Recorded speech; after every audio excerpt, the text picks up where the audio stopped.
Vote की appeal करने आई हूँ। मुझे पूरा विश्वास है कि इस जमनिया विधानसभा से परवेज खान जी सिर्फ जीत नहीं रहे हैं, जमानत जब्त करवा रहे हैं दोनों पार्टियों।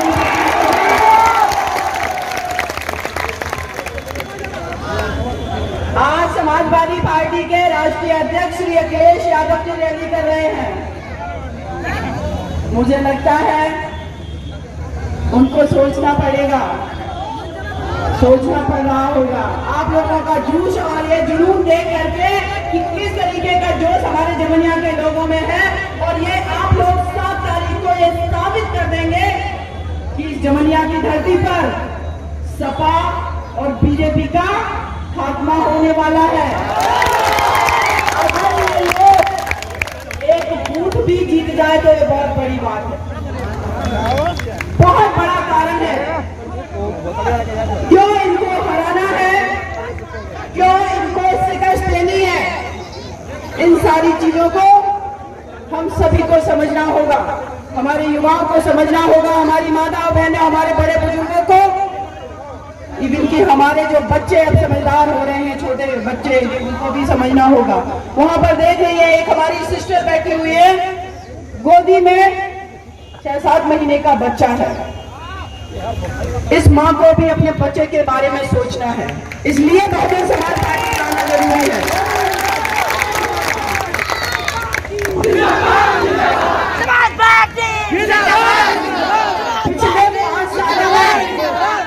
पिछले 5 सालों में हम लोगों ने, उत्तर प्रदेश के लोगों ने बीजेपी का निरंकुशता भरा शासनकाल देखा है, निरंकुशता भरा।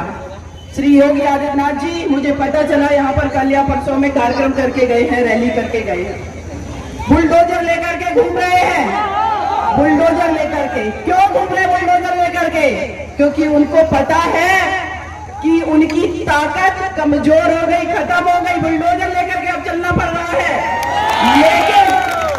लेकिन इनके ये बुलडोजर, इनकी ये ठोकों की नीति, इनकी कट्टा बंदूक की नीति, इनका भाईचारा खत्म करने की नीति, इन सारी चीजों पर 7 तारीख को जब ये जमनिया में वोट पड़ेंगे, आप लोग दिखा देंगे किस हथियार से। वो हथियार हम सबको पता है क्या है, हम सभी के पास है, एक वोट का अधिकार। इस एक वोट के अधिकार से आप लोग इनके बुलडोजर के पुर्जे खोल करके धराशायी कर देंगे। 5 साल में मेरे उत्तर प्रदेश के लोगों को जो दम दिया है बीजेपी ने, वो हम कोई भूले नहीं है। शाहजहांपुर में एक लेकिन इतिहास गवाह है, क्या तो जनता ने खा लिया, तो बड़े-बड़े सिंहासन मिले हैं, चाहे वो दिल्ली में बैठने वाले प्रधानमंत्री हो या उत्तर प्रदेश की गद्दी पर बैठने वाले मुख्यमंत्री, ये ताकत आप लोगों के हाथ में। आप लोग जान रहे हैं दिल्ली में जो हमारी बहन, हमारी बेटी हो, किसी की बेटी हो रही थी, उसके साथ 4 लोगों ने बलात्कार किया, उस बिटिया के साथ जो गंदगी की। आपकी ये बहन, आपकी ये बेटी एक बहुत छोटे से गांव से आती है, लेकिन उस गांव में बैठ करके जब मैं बाबा साहब अम्बेडकर जी के संविधान को पढ़ती थी, तो मैं यही सोचती थी, जिस दिन ये भारत का संविधान सही मायने में भारत में लागू हो गया, इसका प्रवर्तन हो गया, इस राज्य में, इस देश के अंदर हर व्यक्ति खुशहाल होगा। लेकिन ये समाजवादी पार्टी, ये बीजेपी पार्टी ये नहीं चाहती संविधान लागू हो। बीजेपी पार्टी का एक ही उद्देश्य है, किसी भी तरीके से संविधान को खत्म करना और इनकी निरंकुशता को ये बाहर करके रखना चाहते हैं। लेकिन जब मैं उस गांव से निकल करके दिल्ली पहुंची, जब उस बिटिया के साथ 2012 में अपराध हुआ दिल्ली की सड़कों पर, मैंने एक ठान लिया था, हमारे देश की 49% महिलाओं की आबादी है, हमारी यहाँ माता बहनें बैठी हुई है। आज कोई भी माँ ये नहीं कह सकती है, कोई भी बहन ये नहीं कह सकती है इस उत्तर प्रदेश के अंदर कि मेरी बेटी पढ़ने निकले, मेरी बेटी स्कूल कॉलेज जाए, नौकरी करने जाए, वो पूरी तरीके से सुरक्षित है, कोई नहीं कह सकता।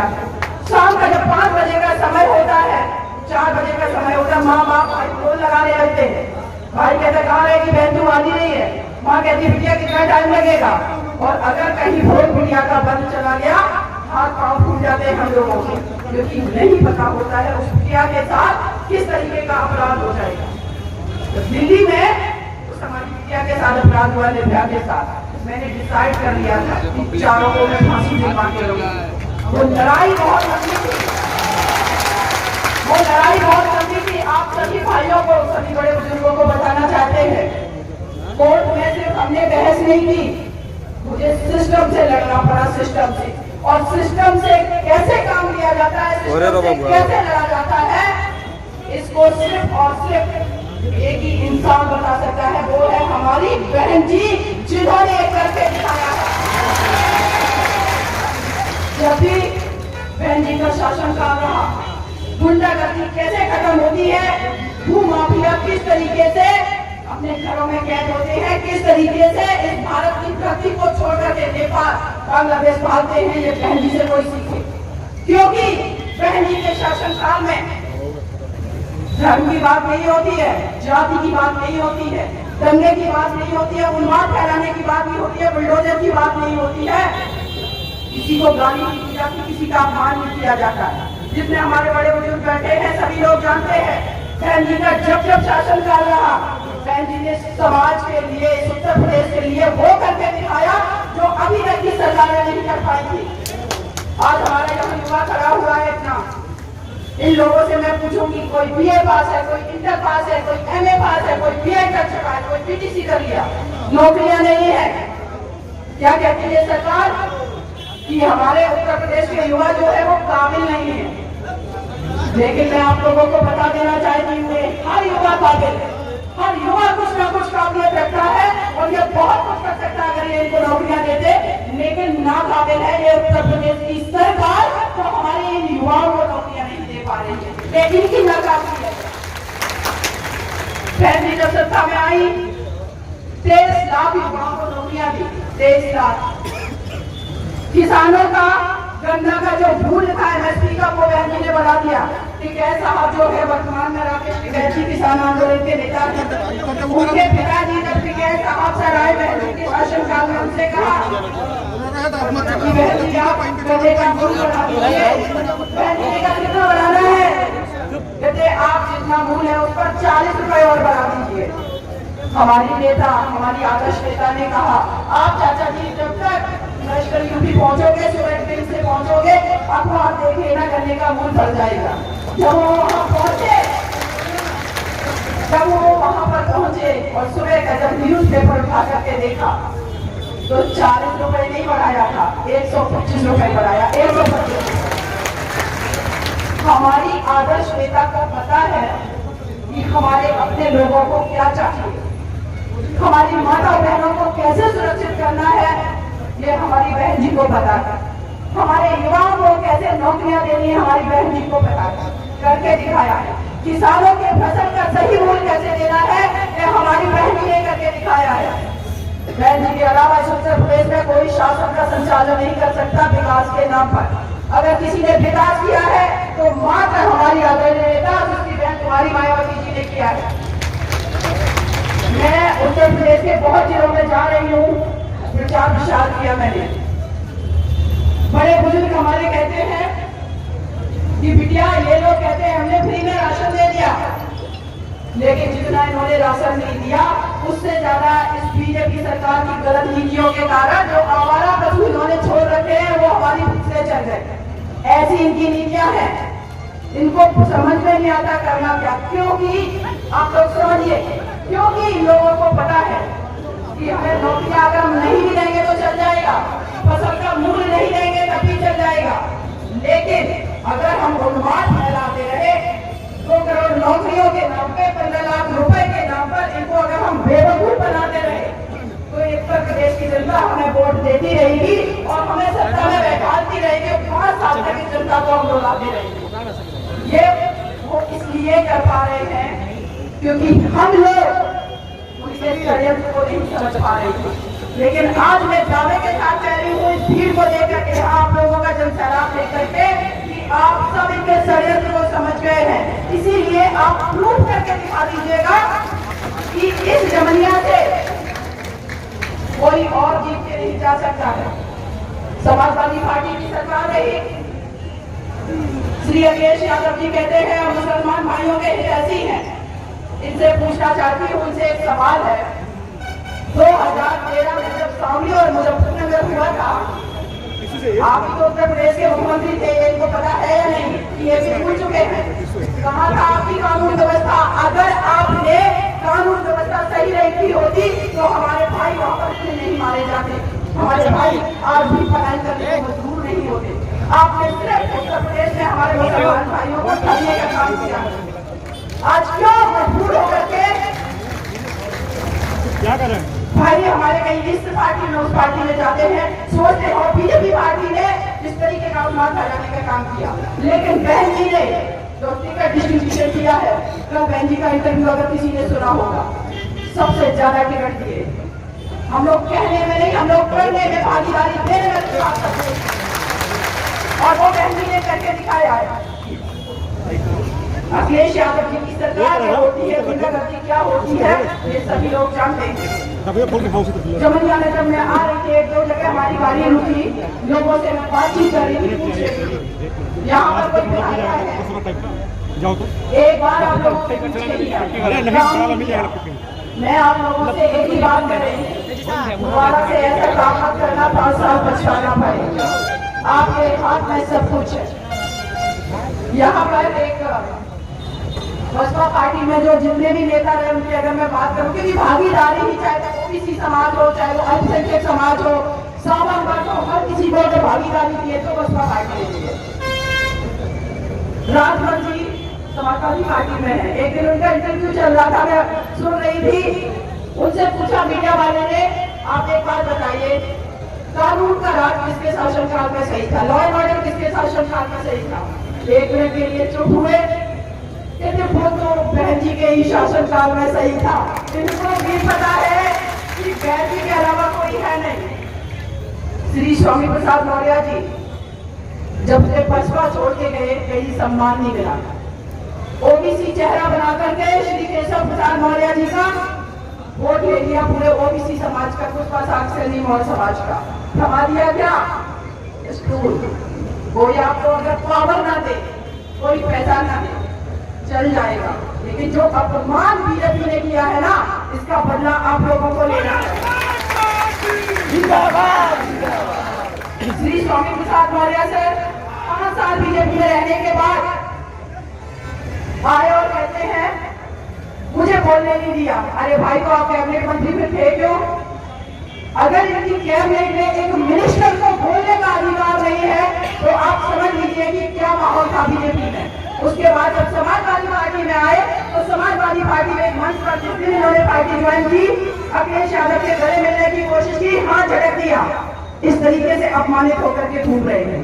और अभी फाजिल नगर में जब चुनाव प्रचार कर रहे, समाजवादी पार्टी के और बीजेपी के दोनों ग्रुप के लोग आपस में ही मिल गए। इनकी गुंडागर्दी चुनाव से पहले शुरू हो चुकी है, लेकिन बहन जी के शासनकाल में जितना भी प्रत्याशी चुनाव लड़ रहा है, जो भी सीट पर, हम हर सीट पर लड़ रहे थे, कभी आप लोग किसी भी तरह की अफवाह गुंडागर्दी नहीं देखेंगे। इतना अनुशासन है, क्योंकि बहुजन समाज पार्टी जब मानवर कांसीराम जी ने बनाई, बहन जी ने उनका साथ दिया। ये पार्टी जो है पगडंडियों पर चल करके, खून पसीने की कमाई से, सूखी रोटी खा करके, संघर्ष करके, आम इंसान के 1 रुपए से लेकर के 10 रुपए के चंदे से बनी हुई ये पार्टी है। ये हम सबकी पार्टी है। इस देश के अंदर बहुजन समाज पार्टी के अलावा कोई ऐसी पार्टी नहीं है जो दबे कुचले, शोषित, पीड़ित, वंचित लोगों की बात करे। इसीलिए आप देखेंगे बहन जी जब भी बात करती है विकास की बात करती है, लेकिन अगर कांग्रेस पार्टी की बात करे, धर्मनिरपेक्षता की बात करती है। आज तक समझ में नहीं आया परिभाषा क्या है। आपने इतने साल तक शासन सत्ता चलाई तो हमारे देश की इतनी बड़ी आबादी गरीब कैसे रह गई? बीजेपी आती है, सांप्रदायिकता की बात करती है, और सपा तो गुंडागर्दी, उनका तो शुरुआती गुंडागर्दी से होती है। लेकिन बहन जी का शासनकाल है जो हमेशा स्ट्रॉन्ग रहता है, आम जनता के बारे में, लोगों के बारे में सोचता है। इसीलिए आज आप लोगों से इस जमुनिया की धरती पर मैं आप लोगों से अनुरोध करती हूँ, मैंने सिर्फ दिव्या देश नहीं लड़ा, हाथरस में एक दिव्या के साथ 4 लोग बलात्कार करके उसका मर्डर कर देते हैं। और जब उस बिटिया की माँ हाथ जोड़ करके प्रशासन से भीख मांगती रही कि एक बार मेरी बिटिया को दिखा दो। अंतिम संस्कार सबका अधिकार है। जब किसी के घर में किसी की डेथ हो जाती है, मृत्यु हो जाती है, लोग रिश्तेदारों को बुलाते हैं, पड़ोसी को बुलाते हैं, बताते हैं। वो माँ चीखती रही मेरी बिटिया को हल्दी लगाना है, कभी नहीं देख पाएंगे उसका मुंह, एक बार दिखा दो उसका चेहरा। लेकिन जिन दिनों योगी आदित्यनाथ जी की सरकार ने उस बिटिया को मिट्टी का तेल डाल करके जला दिया। मैं कहती हूँ यहाँ बैठी हमारी माताओं बहनों से, आपके पास जो वोट की ताकत है ना, इनको दिखा दो कि हमारी बेटियों को अगर पैरों से डाल के चलाएंगे तो हम आप लोगों के पैरों तले से ये जो सिंहासन का घमंड है इसको खींच लेंगे। और ये हो रहा है 2022 में, हमारी बहन जी मुख्यमंत्री बन रही है। लेकिन आप लोगों से एक अनुरोध है, 7 तारीख को चुनाव है, जब आप अपने बूथ पर जाएं, आपको ईवीएम मशीन में कुछ नहीं दिखना चाहिए सिवाय हाथी के चुनाव चिन्ह के। आप हाथी के सामने वाला बटन दबाना और दबाते वक्त सोच लेना, युवाओं से कह रही हूँ, आपका भविष्य सिर्फ बसपा में सुरक्षित है। आज इन्होंने बीजेपी ने मोबाइल का खर्चा आपको जियो का सिम दे दिया, फ्री में दिया था ना, अब डाटा डलवाने लगे ना, पैसे लगने लगे ना, ऐसे ही करने का काम करते हैं। भोले भाले मेरे उत्तर प्रदेश के लोग, उनको लगता है मोदी ने फ्री में दे दिया, बेवकूफ बनाते हैं। हम क्यों फ्री में खरीदेंगे? हमें देना है तो रोजगार दो, हमें देना है तो मेरे हाथों को मजबूत करो, हमें देना है तो फैक्ट्रियां लगाओ, इंडस्ट्री लगाओ, हमें रोजगार दो। हम खुद कमाएंगे और अपनी क्षमता के अनुसार अपनी मर्जी की चीजें खरीदेंगे। लेकिन ये क्या करते हैं, गेहूं दे दिया, चावल दे दिया, क्या हम लोग भिखारी हैं? और ये कहते हैं हम में रह रहे हैं। में ये नेताओं को अपने पास रखना चाहिए। हमारा युवा काम करना चाहता है, उसको नौकरियां दीजिए। हमारी माता बहनें आगे बढ़ के आज काम कर रही हैं, हमारे किसान दिन रात मेहनत करके फसल खेत में उगाते हैं और अपने स्वाभिमान का खाते हैं। लेकिन ये पार्टियां बेवकूफ बनाने का काम करती है। तो आप सभी से मेरा अनुरोध है, परवेज हाजी को आप यहाँ से भारी मतों से बना करके भेजिए। पार्टी आपकी है, बेटा आपका है, आप विधायक भी बना दीजिए, आपकी हर किसी की बात सुनी जाएगी। और मैं आपसे दावा करती हूँ, आज मैं पहली बार जमलिया में आई हूँ, बार बार आती रहूंगी आप लोगों के बीच में, क्योंकि जो आप लोगों ने बहन को, इस बेटी को सम्मान दिया, आजीवन नहीं भूलूंगी। लेकिन मेरा मान रख लेना, आप अपने घर में अपने पड़ोसी को, अपने रिश्तेदार को, सबको जाकर के बोल देना कि जो हमारी बहन सीमा समृद्धि कुशवाहा बेटियों के हक अधिकार न्याय की लड़ाई लड़ती है, आज उसने हमसे वोट की अपील की है। तो आप लोग उनके कहने पर, मेरे अनुरोध पर सिर्फ और सिर्फ फांसी में वोट डालेंगे, सिर्फ और सिर्फ अपने भाई को जिताने का काम करेंगे। बाकी आप सभी का बहुत बहुत धन्यवाद। ये जोश और जुनून इसी तरीके से बना रहे। बहुत जल्दी हमारी बहन जी मुख्यमंत्री बन रही है और आपके यहाँ से आप लोग परवेज काजी को विधायक बना करके विधानसभा भेज रहे हैं।